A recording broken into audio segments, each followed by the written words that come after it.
행할지니라. 아멘. 저는 오늘 이 본문의 말씀을 가지고 저주의 산에서 축복의 산으로라는 제목으로 말씀을 전하겠습니다. 믿음은 우리에게 선택을 요구합니다. 그렇습니다. 저는 믿음은 다른 그 무엇보다 선택의 문제다라고 생각합니다. 오늘 우리가 하나님을 믿기 때문에 무엇을 택해야 하겠습니까? 오늘 우리에게 있는 이 믿음 때문에 우리는 땅의 것을 택하지 않고 하늘의 것을 선택합니다. 하나님을 믿기 때문에 우리는 눈에 보이는 것이 아니라 눈에 보이지 않는 것을 택합니다. 그렇기 때문에 결국 믿음이라는 것은요, 우리의 선택을 통해서 오늘 우리가 택하는 것을 통해서 드러나게 되어 있습니다. 그렇다면 사랑하는 성도 여러분, 오늘 우리에게 있는 이 믿음을 가지고 어떤 선택을 하시면서 살아오셨습니까? 우리는 과연 우리가 가진 이 믿음으로 하나님 보시기에 합당한 선택을 하였습니까? 아니면 이 믿음에 반하는 선택을 하였습니까? 많은 사람들이 참으로 이 믿음에 합당한 선택을 하기로 다짐하고 결심하지만, 그러나 정작 우리의 선택은 이 믿음과는 거리가 있음을 깨닫게 됩니다. 참으로 안타깝지만 그것이 우리의 현실입니다. 예수님께서 제자들을 데리시고 겟세마네라는 곳에 기도하러 가신 적이 있습니다. 그때 주님은 십자가를 얼마 남겨두지 않으신 때였습니다. 그래서 예수님이 그 베드로에게 무엇이라고 말씀하셨냐면, 지금 내 마음이 매우 고민하여 죽게 되었다라고 말씀하십니다. 그러시면서 나와 함께 깨어 있으라라고 당부를 하시죠. 주님께서 이렇게 약한 모습을 보이신 적이 없고 이런 당부를 하신 적이 없으십니다. 그런데 주님은 지금 마지막 때에 제자들에게 이 당부를 하셨습니다. 나와 함께 깨어 있으라라는 이 주님의 간절한 이야기를 들은 제자들은 어떻게 합니까? 이 당부를 들었음에도 불구하고 제자들은 잠이 들고 말았습니다. 그때 그 잠들어 있던 제자들에게 주님이 무엇이라고 하셨냐면, 마음에는 원이로되 육신이 약하다라고 말씀하셨습니다. 즉 제자들이 자고 싶어서 자는 것이 아님을 예수님은 아셨습니다. 제자들이 주님과 함께 기도하려는 것을 아셨습니다. 그러나 그 소원이 있을지라도 그들의 육신이 약하다, 그래서 너희들이 잠들었구나라고 말씀을 하셨던 것이죠. 저는 이 제자들의 모습이 바로 우리의 모습이라고 생각합니다. 주님을 믿고 주님을 따르면서 우리에게 어떻게 주님의 말씀을 따르지 않겠노라라는 마음이 있을 수 있습니까? 우리에게도 분명 주님을 섬기고 싶고 주님을 따르고 싶은 원이 있습니다. 그런데 마음에 원이 있지만 우리의 육신, 우리의 현실, 우리의 상황을 이유와 핑계로 우리는 주님의 기대를 저버리며 살아가고 있다는 사실입니다. 주님께서 무엇을 원하시는지, 주님께서 무엇을 기대하시는지, 또 주님께서 무엇을 바라고 계시는지 우리는 분명히 잘 알고 있습니다. 그런데 우리는 육신이 약하다는 이유로, 오늘 내 삶이 어렵다라는 이유로 주님의 기대에 어긋난 삶을 살아가고 있다는 것이죠. 붙잡지 말아야 할 것을 붙잡고 있습니다. 마땅히 놓아야 할 것을 놓지 못하고 있습니다. 그렇다면 이런 저희들을 보시고 주님께서는, 그래, 너희들이 육신이 약하니까 내가 너희들을 다 이해한다라고 주님께서 말씀하실까요? 저는 그렇지 않다라고 믿습니다. 결코 그렇지 않습니다. 오히려 성경은 오늘 우리의 선택에 상응하는 대가가 있다라고 분명히 말씀합니다. 요한복음 말씀을 보시면 선한 일을 행한 자는 생명의 부활로, 악한 일을 행한 자는 심판의 부활로 나온다고 말씀합니다. 오늘 저와 여러분이 결국 택한 것을 두고 하나님은 반드시 심판하십니다. 그러므로 저와 여러분은 주님께 받은 이 믿음을 가지고 무엇을 선택해야 될지, 오늘 우리가 무엇을 붙잡아야 될지를 진지하게 고민해야 합니다. 왜냐하면 오늘 우리 앞에는 복과 저주가 놓여있게 그렇습니다. 오늘 신명기 말씀에 계속해서 나온 것이 무엇이냐면 오늘 우리 앞에는 저주가 놓여있고 복이 놓여있다는 것입니다. 무엇을 붙잡겠느냐라고 오늘 우리에게 말씀하시죠. 사랑하는 성도 여러분, 우리는 과연 무엇을 택할 것 같습니까? 오늘 우리가 무엇을 붙들 것 같습니까? 오늘 우리가 복을 택하겠습니까? 아니면 저주를 택하겠습니까? 우리는 물론 복을 사모합니다.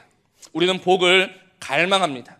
그래서 우리가 주님께 기도할 때마다 이 복을 구하는 것을 빠뜨리지 않습니다. 그러나 우리가 이처럼 복을 갈망하고 복을 사모하지만 정작 오늘 말씀을 보고 있으면 오늘 우리가 복의 산, 그리심산으로 가지 못하고 에발산, 저주의 산으로 가며 또 그 저주의 산에 머물러 있음을 오늘 말씀을 통해서 볼 수 있습니다. 오늘 이 말씀을 통해서 다시 한번 오늘 저와 여러분이 어디로 가며 정말 어디에 머물러야 할지를 분명하게 보며 깨닫는 은혜가 있기를 주님의 이름으로 먼저 부탁을 드립니다. 오늘 성경에 나오는 그리심산, 그 에발산은 세겜이라는 땅을 중심으로 북쪽과 남쪽으로 마주보고 있는 산입니다. 이제 가나안 땅에 들어오면서 이스라엘의 12지파 중 6지파는 그리심산으로 또 나머지 6지파는 저주의 산 에발산에 서게 됩니다. 그리고 그들이 자리하게 되면 레위 지파가 가운데서 복의 말씀과 저주의 말씀을 선포합니다. 이 율법을 지키는 자에게는 하나님의 복이 임하고 이 율법을 어기는 자에게는 하나님의 저주가 임할 것이다. 그러면 양산에 서 있는 모든 이스라엘이 아멘으로 화답합니다. 그래서 이 모든 광경 때문에 많은 사람들이 그리심산을 축복의 산이다, 또 에발산은 저주의 산이다, 이렇게 알고 있습니다. 그리고 이 그리심산이 축복의 산이다 보니 정말 많은 사람들이 에발산이 아니라 그리심산, 축복의 산으로 가기를 원하고 있죠. 저주의 산이라는 악명을 가진 에발보다는 축복의 산 그리심을 좋아하는 것이 어떻게 보면 당연하고 자연스러워 보입니다. 근데 오늘 말씀을 보면 좀 이해가 되지 않는 말씀이 하나 있습니다. 오늘 4절 말씀입니다. 4절 말씀을 보시면 너희가 요단을 건너거든 내가 오늘 너희에게 명령하는 이 돌들을 에발산에 세우고 그 위에 석회를 바를 것이며 라고 합니다. 여기서 너희에게 명령하는 이 돌들이 무엇입니까? 그것은 1절에서부터 3절에 나오는 이 율법이 기록된 돌을 말합니다. 율법을 잊지 않기 위해서 큰 돌에 율법을 새기고 석회로 마무리합니다. 그런데 이 말씀이 새겨져 있는 돌을 하나님은 어디에 세우라고 하셨냐면 우리가 좋아하고 우리가 가기를 원하는 축복의 산 그리심이 아니라 저주의 산 에발산에 두어라라고 말씀하십니다. 이것뿐이 아니죠. 5절을 보면 제단을 쌓으라고 명령하십니다. 그래서 6절과 7절을 보면 번제를 드리고 화목제를 드리는데 그 모든 장소가 어디입니까? 어디에 제단이 놓이게 되고 어디에서 번제와 화목제가 드려지게 됩니까? 축복의 산이 아니라 저주의 산 에발산에 제단이 세워지고 그곳에서 하나님께 제사를 드리고 있다는 사실입니다.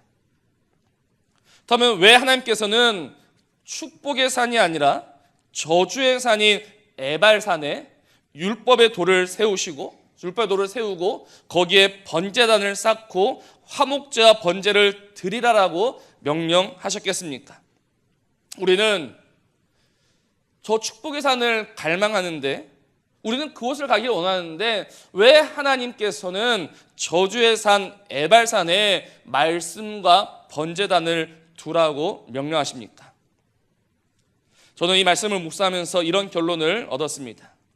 오늘 하나님께서 이 모든 은혜의 도구, 은혜의 방편을 축복의 산이 아니라 저주의 산에 두신 것은 결국 모든 인생은 이 저주의 산 에발산으로 갈 수밖에 없음을 보여주고 있다는 것입니다.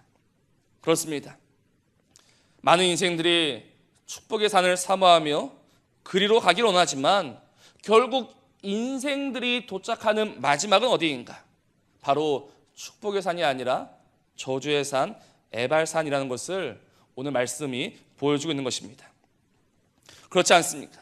오늘 인생들이 정말 축복을 원하고 축복으로 달려가는 것 같지만 결국 그 종착지는 저주의 산 에발산이라는 것입니다.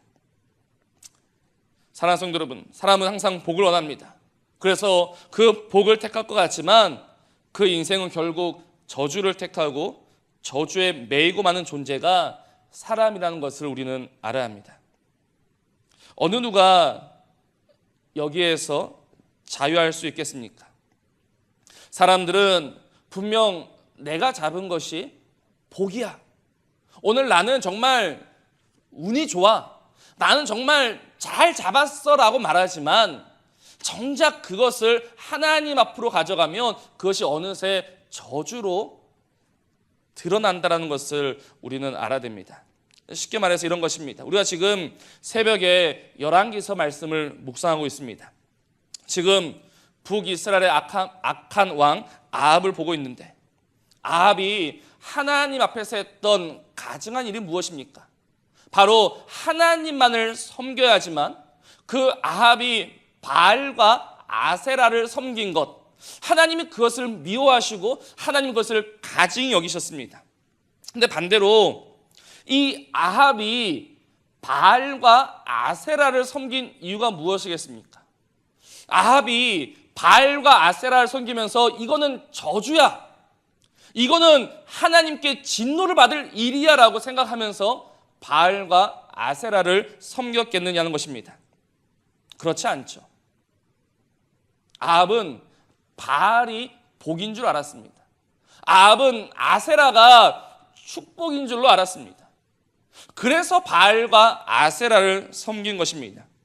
그런데 자기는 복을 잡았다라고 생각했지만 정작 그것이 하나님 앞으로 가져가니까 무엇이 되어 있습니까? 저주가 되어 있다는 것입니다.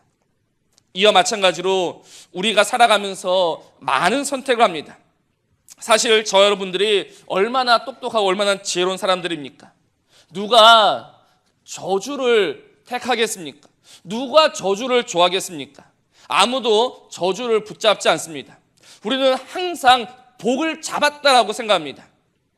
그런데 우리가 복이라 잡았던 그것이 하나님 앞으로 가져가 보면 그때서야 그것이 복이 아닌 저주라는 것이 드러나게 된다는 사실입니다. 왜냐하면 우리는 우리 눈에 좋아 보이는 것, 당장에 편한 것, 육신의 정욕을 따라서 선택하게 그렇습니다. 그러나 하나님의 복은 그렇지 않습니다. 하나님의 복은 신령한 것입니다. 하나님의 복은 거룩한 것입니다. 그러나 참으로 어리석게도 우리는 이 좋은 하나님의 복을 항상 내버리고 이 세상의 복, 결코 복이라 할 수 없는 그 엉뚱한 것을 늘 붙잡으며 살아가고 있는 것입니다. 바로 바알과 아세라를 택했던 아합처럼 말입니다. 그것이 오늘 우리 인생의 한계임을 우리는 깨달아야 합니다. 그런데 이 인생의 한계, 결국은 스스로 저주를 택할 수밖에 없는 이 연약한 인생의 한계를 누가 알고 계셨는가? 바로 우리 하나님은 정확히 알고 계셨다는 것입니다. 그래서 오늘 회복의 도구로 쓰일 이 말씀과 하나님께 제사 드릴 그 제단을 어디에 세우라고 하셨는가? 바로 우리 인생이 다다를 수밖에 없는 그 저주의 산 에발산에 세우라고 명령하신 것입니다.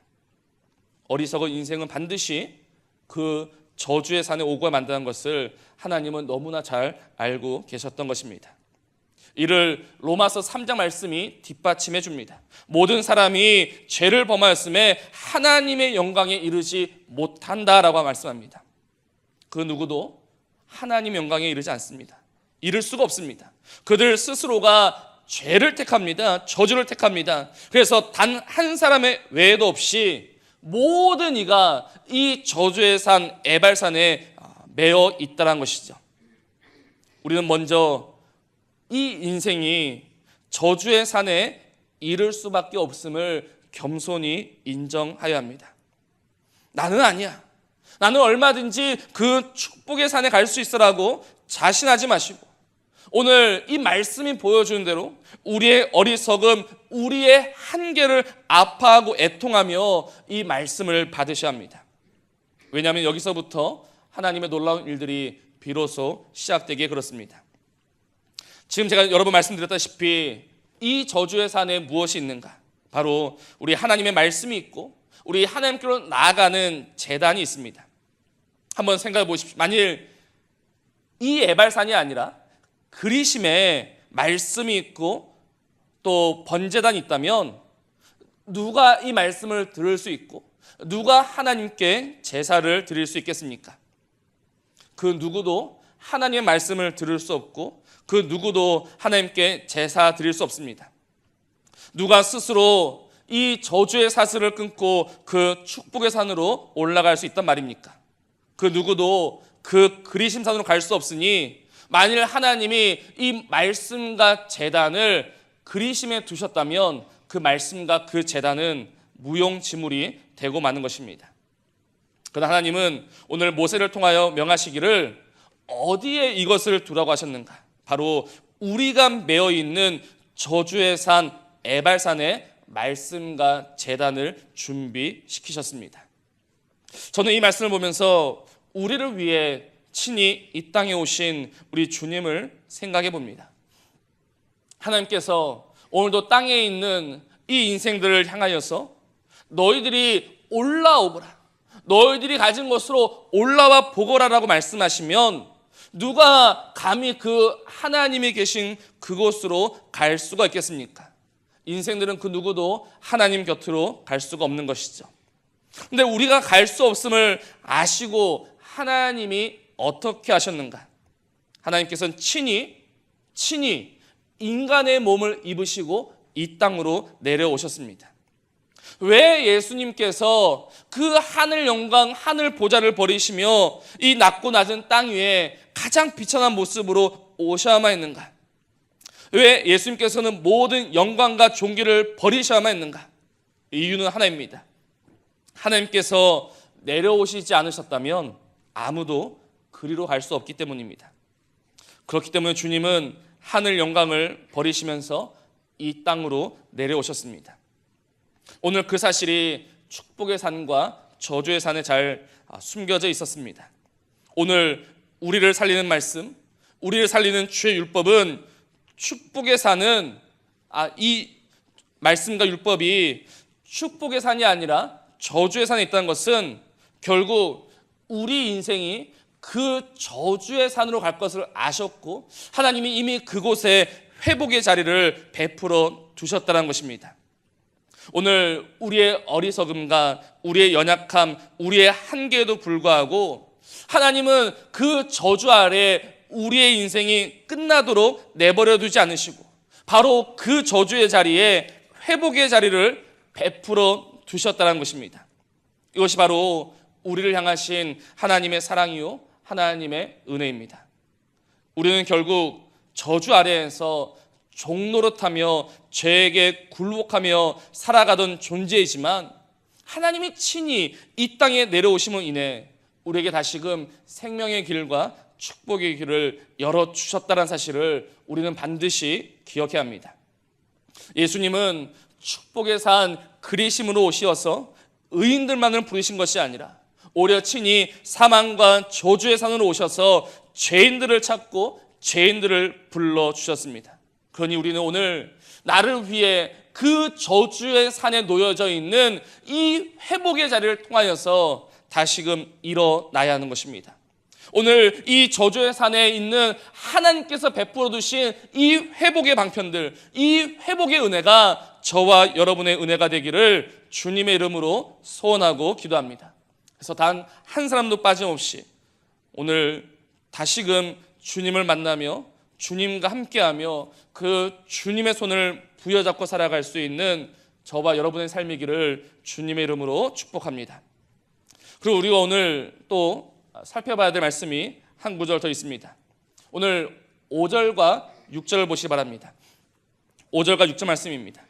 또 거기서 내 하나님 여호와를 위하여 제단 곧 돌단을 쌓되 그것에 쇠 연장을 대지 말지니라. 너는 다듬지 않은 돌로 내 하나님 여호와의 제단을 쌓고 그 위에 내 하나님 여호와께 번제를 드릴 것이며 라고 합니다. 이 저주의 산에 이제 제단을 만드는데 어떻게 만들라고 명령하십니까? 돌단을 쌓기는 하되 쇠 연장을 대지는 말라라고 하십니다. 쇠 연장을 대지 않았다는 것은 6절에서 말씀하는 것처럼 그 돌을 인위적으로 다듬지 않았다는 것을 의미합니다. 즉 제단을 반듯하게 만들거나 쪼개거나 자르거나 하지 말고 다듬지 않은 있는 그대로 쌓아라라고 명령하셨습니다. 이 명령은요 출애굽기 20장에 이미 언급된 명령입니다.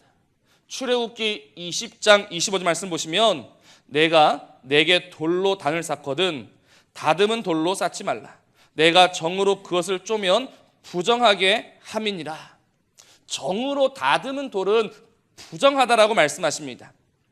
왜 그것이 부정한 단이 되는가? 바로 그 제단, 하나님께 나아갈 수 있는 그 제단이 사람의 인위적인 노력이나 수고로 세워지면 안 된다는 것을 의미하는 것입니다. 그래서 다듬지 않은 돌로 세웠다라는 것은 사람의 힘이나 사람의 공로로 쌓은 것이 아니라 하나님의 은혜 또 하나님이 친히 그 단을 세우셨다라는 것을 보여준다라는 것이죠. 그렇기 때문에 마땅히 그 단은 다듬지 않은 돌로 쌓아야만 하는 것입니다. 그런데 이 성경 말씀을 보면 다듬지 않은 돌이 의미하는 바가 한 가지 더 있습니다. 다니엘서에 나오는 말씀인데요. 느부갓네살 왕이 꿈을 꾸게 됩니다. 그 꿈속에서 매우 큰 신상을 봅니다. 머리는 순금이고 가슴과 팔은 은으로 되어 있는 거대하고 빛나는 신상을 봅니다. 그런데 이 큰 신상이 어떻게 되는가? 다니엘서 2장 34절 말씀에 이렇게 다니엘 말합니다. 왕이 보신즉 손대지 아니한 돌이 나와서 신상의 새와 진흙에 발을 쳐서 부서뜨리매 그때 새와 진흙과 녹과 은과 금이 다 부서져 여름 타작마당에 겨같이 되어 바람에 불려간 것이 없었고 우상을 친 돌은 태산을 이루어 온 세계에 가득하였나이다라고 말씀은 기록하고 있습니다. 여기에도 손대지 않은 돌, 다듬지 않은 돌이 나옵니다.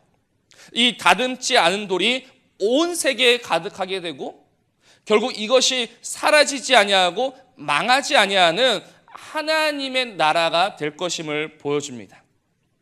그렇기 때문에 이 출애굽기 20장 말씀과 다니엘서 2장 말씀을 연결지어 보면 이 다듬지 않은 돌이 의미하는 바가 무엇인가? 이것은 바로 우리 주 예수 그리스도다라는 사실입니다. 그래서 지금 이 신명기 27장 말씀에 다듬지 않은 돌로 번제단을 쌓는다는 것은 하나님이 친히 번제단을 쌓으실 것인데 그 단은 바로 예수 그리스도다라는 것을 우리에게 오늘 보여주고 있는 것입니다. 예수님이 누구십니까? 로마서 3장 말씀을 보면 이 예수를 하나님이 그의 피로써 믿음으로 말미암는 화목 제물로 세우셨다라고 합니다. 근데 여기서 화목 제물은 헬라어로 힐라스테온이라는 것인데 이것은 단순히 제물을 의미하는 것이 아니라 속죄되는 장소를 의미하기도 합니다. 즉 하나님이 예수님을 그의 피로써 속죄소, 속죄단, 모든 것이 사여지는 은혜 장소로 예수님을 세우셨다는 것이죠.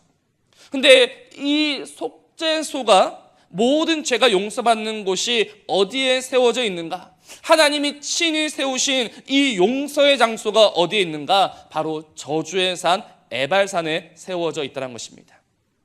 그렇기 때문에 우리 예수님께서 이 저주의 산으로 오셨다는 것은 그냥 잠시 내려오셔서 우리를 데리고 올라가셨다는 것을 의미하는 것이 아니라 오늘 이 번제단이신 예수님 때문에 이 저주의 산에서 모든 저주가 해결되었다라는 것을 이 말씀이 보여주고 있는 것입니다.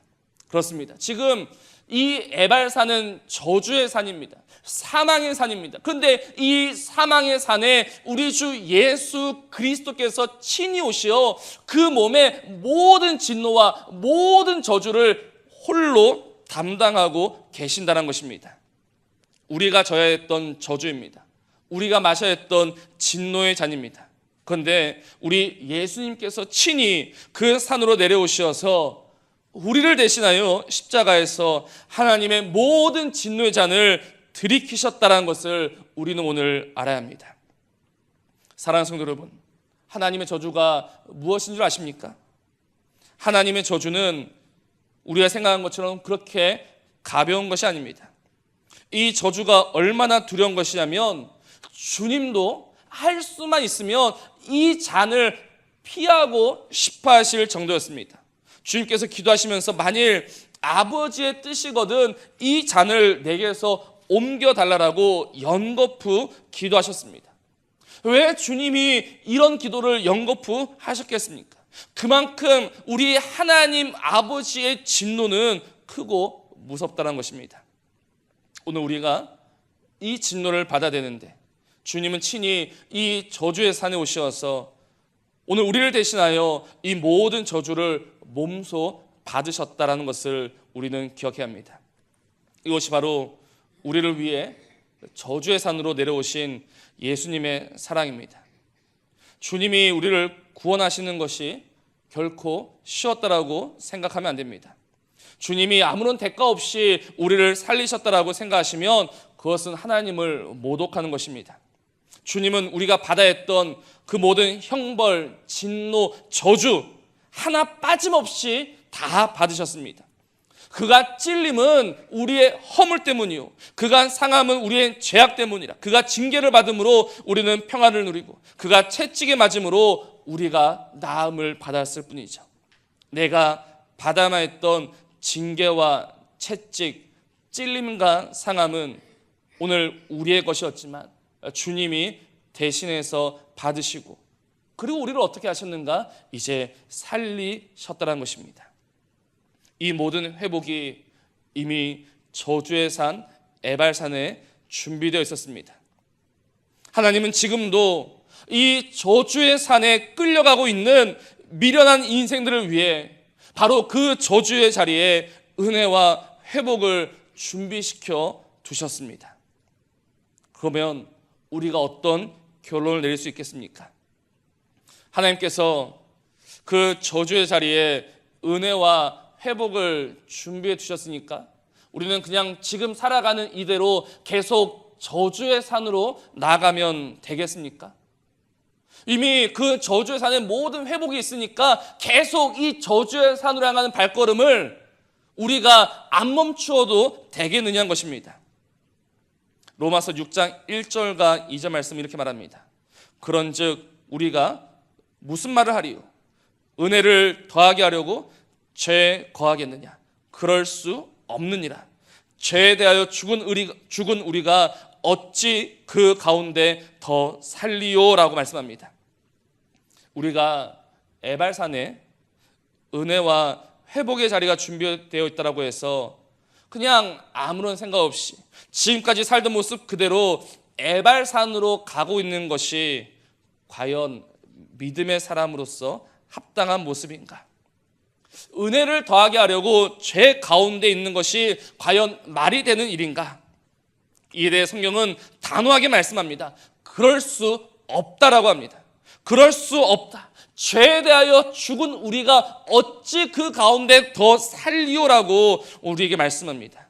주님이 그렇게 모든 저주를 받으시고 우리를 속량하셨는데 우리가 어찌 그 저주의 자리를 찾아가며 그 저주의 자리 안에 머물러 있을 수 있단 말이냐라고 오늘 말씀이 우리에게 책망하고 있습니다.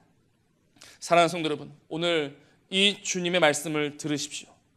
분명 우리의 인생이 저주의 자리에 머무를 것을 아시고 그 자리에 은혜와 회복을 준비시켜 두셨습니다. 그래서 우리를 살리어 내셨습니다. 그러니 이제 우리는 마땅히 어디로 가야 할 것인가? 이제 저주의 산에서 축복의 산으로, 에발산에서 그리심으로 우리 삶의 방향을 바꿔 내어야 하는 것입니다.